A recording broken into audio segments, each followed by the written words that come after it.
Hi అండి, నమస్తే. ఈరోజు మన కిచెన్లో సంక్రాంతి స్పెషల్ మినప జంతికలని చాలా సింపుల్గా ఎలా ప్రిపేర్ చేసుకోవాలో ఈ వీడియోలో మీకు చూపిస్తాను. ఈ జంతికలు కనీసం 15 నుంచి 20 రోజుల పాటు నిల్వ ఉంటాయండి. అలాగే చాలా క్రిస్పీగా కూడా ఉంటాయి. పిల్లల నుంచి పెద్దవాళ్ళు ఇష్టంగా తింటారు. ఈ జంతికలు తయారు చేసుకోవడం కోసం ముందుగా పిండి కావాలి కాబట్టి ఇక్కడ నేను ఒక గిన్నెలోకి బియ్యంని కొలిచి తీసుకుంటున్నాను. 5 గ్లాసుల వరకు రేషన్ బియ్యంని తీసుకున్నాను. మళ్ళీ సేమ్ అదే గ్లాస్తో 1 గ్లాస్ వరకు మినపగుండ్లు తీసుకుంటున్నాను. మినపగుండ్లు ఇంతకంటే తక్కువ తీసుకున్నా పర్వాలేదు, కానీ ఎక్కువ అస్సలు తీసుకోవద్దు. నెక్స్ట్ ఇప్పుడు పావు గ్లాస్ కంటే కొంచెం తక్కువ సగ్గుబియ్యం తీసుకున్నాను.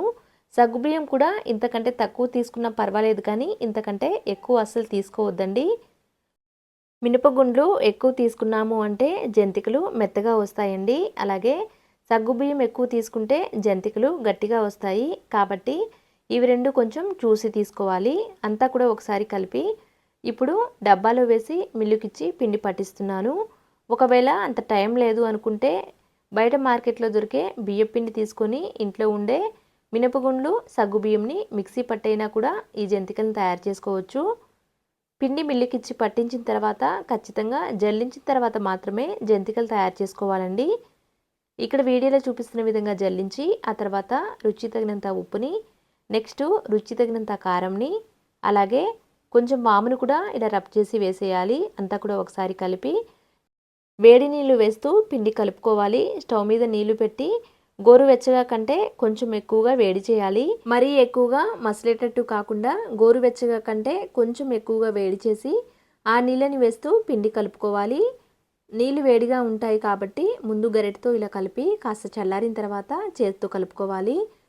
మినపగుండతో జంతికలు ఎప్పుడు ప్రిపేర్ చేసినా కానీ ఇలా వేడి నీళ్ళు వేసి కలుపుకోవడం వల్ల జంతికలు గుల్లగా చాలా క్రిస్పీగా ఉంటాయండి. ఈ పిండిని మరీ గట్టిగా కానీ అలా అని లూజ్గా కానీ కలుపుకోకూడదు. పిండి లూజ్గా కలుపుకున్నామంటే నూనె ఎక్కువగా లాగేస్తుంది. అలాగే గట్టిగా కలుపుకున్నాము అంటే జంతికలు ఫ్రై అయిన తర్వాత గట్టిపడిపోతాయి. వీడియోలో చూపిస్తున్న విధంగా పిండిని ఇలా కలుపుకొని జంతికల గొట్టంకి నూనె రాసి తగినంత పిండిని ఇలా జంతికల గొట్టంలో పెట్టేసేయాలి. పిండి కలుపుకునేటప్పుడే స్టవ్ మీద నూనె పెట్టాను. నూనె కూడా బాగా వేడై ఉందండి. నూనె చక్కగా వేడైన తర్వాత మీడియం ఫ్లేమ్లో పెట్టి జంతికలు వేయాలి. ఇక్కడ మనం మినపగుండతో తయారు చేస్తున్నాం కాబట్టి లో టు మీడియం ఫ్లేమ్లో పెట్టి మాత్రమే ఫ్రై చేయాలి. అప్పుడే ఈ జంతికలు క్రిస్పీగా వస్తాయండి. హై ఫ్లేమ్లో పెట్టి ఫ్రై చేసాము అంటే జంతికలు మెత్తగా వస్తాయి. ఇక్కడ చూడండి, వీడియోలో చూపిస్తున్న విధంగా నూనెలో నురుగ తగ్గి కాస్త రంగు మారిన తర్వాత ఇప్పుడు పక్కకు తీసేస్తున్నాను. ఇలానే మిగతావన్నీ కూడా తయారు చేయాలి. రెండవ వాయి వేస్తున్నప్పుడు నూనె వేడైన తర్వాత మాత్రమే మళ్ళీ రెండోసారి జంతికలు వేయాలి. రెండవసారి జంతికలు వేస్తున్నప్పుడు కూడా మీడియం ఫ్లేమ్లో పెట్టి జంతికలు వేసి ఆ తర్వాత లో టు మీడియం ఫ్లేమ్లో పెట్టి మాత్రమే ఫ్రై చేయాలి. ప్రతిసారి కూడా ఇలానే ఫ్రై చేయాలండి. అప్పుడే జంతికలు చాలా గుల్లగా క్రిస్పీగా వస్తాయి. ఇక్కడ మనం మినపగుండ్లతో తయారు చేస్తున్నాం కాబట్టి జంతికలు ఎక్కువగా రంగు మారవండి. నూనెలో నురగ తగ్గింది అంటే జంతికలు ఫ్రై అయినట్లే. ఇలానే మిగతావన్నీ కూడా ప్రిపేర్ చేసి తీసుకోవాలి. ఈ జంతికలు కనీసం 15 నుంచి 20 రోజుల పాటు నిల్వ ఉంటాయి కాబట్టి ఒకసారి తయారు చేసి పెట్టుకున్నాము అంటే పిల్లల నుంచి పెద్దవాళ్ళు కూడా హ్యాపీగా తినేయచ్చు. ఇక్కడ మనం మినప జంతికలు తయారు చేస్తున్నప్పుడు ఖచ్చితంగా వేడి నీళ్ళు వేసి మాత్రమే కలుపుకోవాలండి. అప్పుడే జంతికలు నూనె లాగవు, అలాగే క్రిస్పీగా వస్తాయి.